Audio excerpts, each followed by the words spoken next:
বলল যে আমাকে আল্লাহ নবী পাঠাইছে এক ব্যক্তির কাছে যে তার বাপের স্ত্রীকে কি করেছে, বিবাহ করেছে।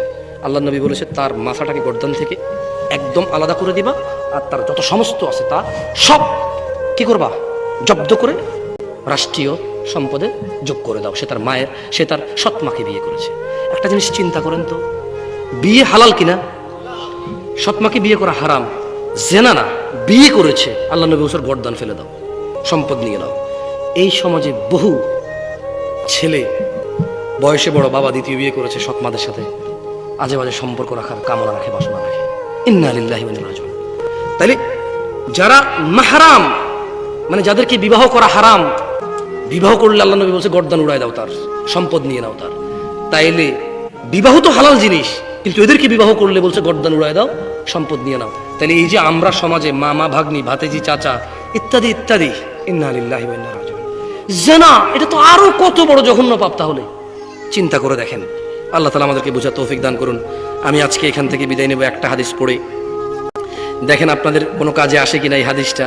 আমি চেষ্টা করবো আপনাদের মুখস্থ করে দিতে, যদি আপনারা মুখস্থ করতে চান। মুখস্থ করতে রাজি আছেন?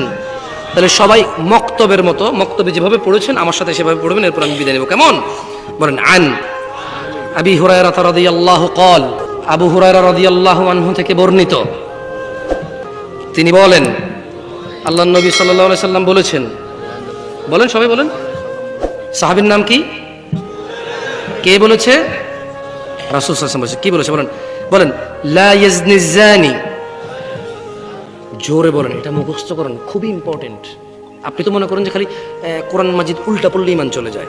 আপনি খালি মনে করেন যে গরু, গায় ইত্যাদি ইত্যাদির কাছে সিজদা দিলে ইমান চলে যায়। হ্যাঁ, ওগুলো তো ইমান যায়, কিন্তু আপনি অবাক হয়ে যাবেন এই হাদিস পড়লে যে আর কি কি কাজে ইমান চলে যায় মানুষের, আর কোন কোন কাজ করলে ইমান থাকে না। আপনি অবাক হয়ে যাবেন ছোট্ট একটা হাদিস পড়লে। বলেন লা ইয়াজনি জানি হিনা ইউজনি ওয়া হুয়া মুমিন। কোন জিনাকারী মুমিন অবস্থায় জিনা করে না।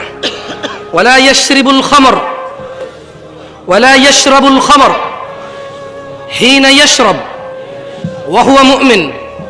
কোন মদ পানকারী মদ পান করে না ঈমানদার থাকা অবস্থায়। ওয়ালা ইয়াসরিকু হিনা ইয়াসরিক ওয়া হুয়া মুমিন। কোন চোর ঈমানদার অবস্থায় চুরি করে না। ওয়ালা ইয়ানতাহিবু নুহবাতান ইয়ারফাউন নাস ইলাইহি ফিহা আবসারহুম হিনা ينتهبها. ولا ينتهب نهبة يرفع الناس إليه فيها أبصارهم حين ينتهبها وهو مؤمن. বলেন মুমিন থাকা অবস্থায় কোন ব্যক্তি ডাকাতি করে না। যখন সে ডাকাতি করছে আর সে অবস্থায় তার প্রতি লোকজন চোখ তুলে তাকিয়ে থাকে, মানে আপনি বুঝছেন, মানে দেখেন রাতের অন্ধকারে কেউ দেখছে না, কারো অগোচর নীল, এটাকে বলে চুরি, রাইট? একই জিনিস যদি মানুষের সামনে নেওয়া হয় এটাকে কি বলে? ডাকাতি। তো আল্লাহ নবী বলছে জানাকারী জানা করার অবস্থা কি থাকে না? কি থাকে না? নেশাখোর নেশা করার অবস্থায় কি থাকে না? চোর চুরি করার অবস্থায় কি থাকে না? মুসলমান হয়ে কারা কারা মরতে চান? মাশাআল্লাহ আলাইকুম, হাত নামান। তাই চুরি করা যাবে না, কি করা যাবে না? জানা করা যাবে না, কি করা যাবে না? ডাকাতি করা যাবে না, নেশা করা যাবে না। কারণ আপনি যদি নেশা করেন ঈমান তখন চলে যায়, ওই অবস্থায় মারা গেলে আপনি ফিনিশ। আপনি কি? আপনি ফিনিশ।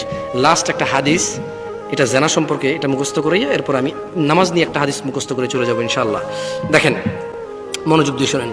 عن عائشة رضي الله عنها أن رسول الله صلى الله عليه وسلم يا أمة محمد, আয়েশা রাদিয়াল্লাহু আনহা থেকে বর্ণিত, তিনি বলেন আল্লাহর নবী মুহাম্মদ সাল্লাল্লাহু আলাইহি সাল্লাম বলেছেন, ইয়া উম্মাতা মুহাম্মদ, হে উম্মতে মুহাম্মদের মহিলা ও পুরুষরা, মা আহাদুন আগয়ারা মিনাল্লাহ, আল্লাহর চাইতে অধিক মর্যাদাবোধার কারণেই আইয়ারা আবদাহু তাজনি, আইয়ারা আবদাহু ওয়া আমাতাহু তাজনি, আর আল্লাহ তার কোনো বান্দার বান্দিকে জিনা করা অবস্থায় দেখতে চায় না। ইয়া উম্মাতা মুহাম্মদ, হে উম্মতে মুহাম্মাদিরা, লাউ তাআলামুন, যদি তোমরা জানতে, মা আ'লাম, যে আমি মুহাম্মদ জানি, লাদহিকতুম কলিলা, তোমরা অল্প হাসতা, ওয়ালা বাকিতুম কাসীরা, অনেক বেশি কাঁদতা। ও দিনাজপুরের বাসী, ও দিনাজপুরের ধনী ও দরিদ্ররা, ও দিনাজপুরের নারী ও পুরুষরা, ও দিনাজপুরের যুবক ও বৃদ্ধরা, যুবতী ও বৃদ্ধারা, ও দিনাজপুরের সুস্থ অসুস্থরা, তোমরা জেনে নাও।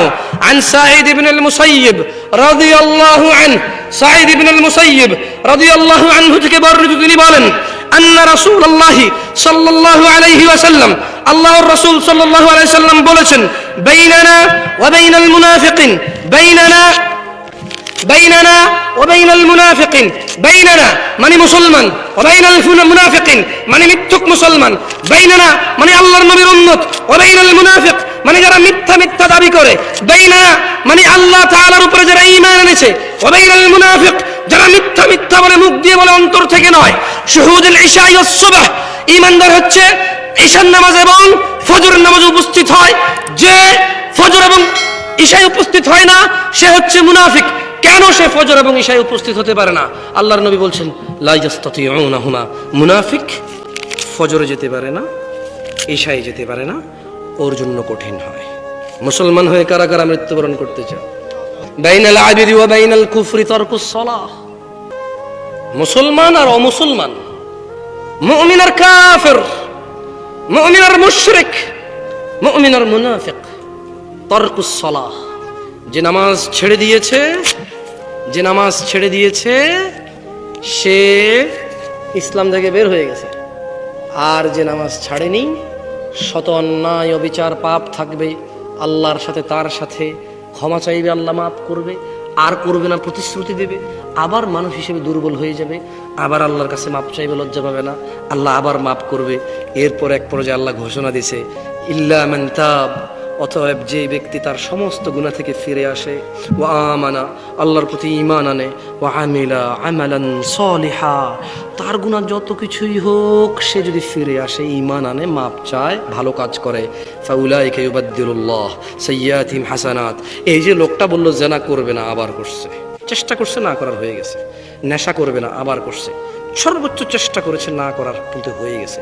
এই যে লোকটা নামাজ মিস করে ফেলেছে, চেষ্টা করেছে সর্বোচ্চ পড়ার, হঠাৎ বেখেয়ালি হয়ে মিস হয়ে গেছে, আবার শুরু করেছে, একবারও আল্লাহর কাছে মাপ চাইতে লজ্জা পায়নি, একবারও ভাবিনি আমার মতো গুনাহগার কি আছে, আমার এত গুনাহ আল্লাহ কিভাবে মাফ করবে, আমার মতো গুনাহগার মানুষকে কি আল্লাহ মাফ করবে, এইরকম সে ভাবে নাই। সে বলেছে, আল্লাহ আমি তো দূরের কথাই, পুরো পৃথিবীর সব গুনাহগারকে যদি তুমি মাফ করে দাও, তোমার কি লস বলো, আমার কি উচিত তোমার কাছে লজ্জা পাওয়া? অসম্ভব আল্লাহ, তুমি তো মাফ করবে, তো যাবো কার কাছে বলো? মরে গেলে তো তুমি আবার দাঁড় করাবা উঠায়, তোমার সামনে মৃত অবস্থায় অপরাধী দাঁড়ানোর চাইতে, হে আল্লাহ আমি জীবিত দাঁড়িয়ে আছি তোমার সামনে অপরাধী, তুমি মাফ করার মা, আমি আর গুনাহ করব না। তো আল্লাহ কোরআনুল কারীমে সূরা ফুরকানে বলছে যে লোকটা ইল্লা মান তাব, হাজার সহস্র কোটি অপরাধ থেকে মাপ চেয়ে ফিরে আসলো, ওয়া আমানা, এরপর ঈমান নিয়ে নিছে, ওয়া আমিলা আমালান সালিহা, মাপ চাইছে, ঈমান আনছে, কিছু ভালো কাজ করা শুরু করে দিছে। তো আল্লাহ বলছে, ফাউলাইক, তার পিছনের যে হাজার লক্ষ কোটি সহস্র গুনাহ আছে, ইউবাদদিলুল্লাহ, আল্লাহ বদল করে দিবে গুনাহগুলোকে, শুধু মাপ না, এগুলোকে আল্লাহ বদলাই দেবে, এক্সচেঞ্জ করে দেবে, কিসে? সাইয়্যাতিহিম হাসানাত, নেকিতে পরিবর্তন করে দেবে সব গুনাহকে। সুবহানাল্লাহ।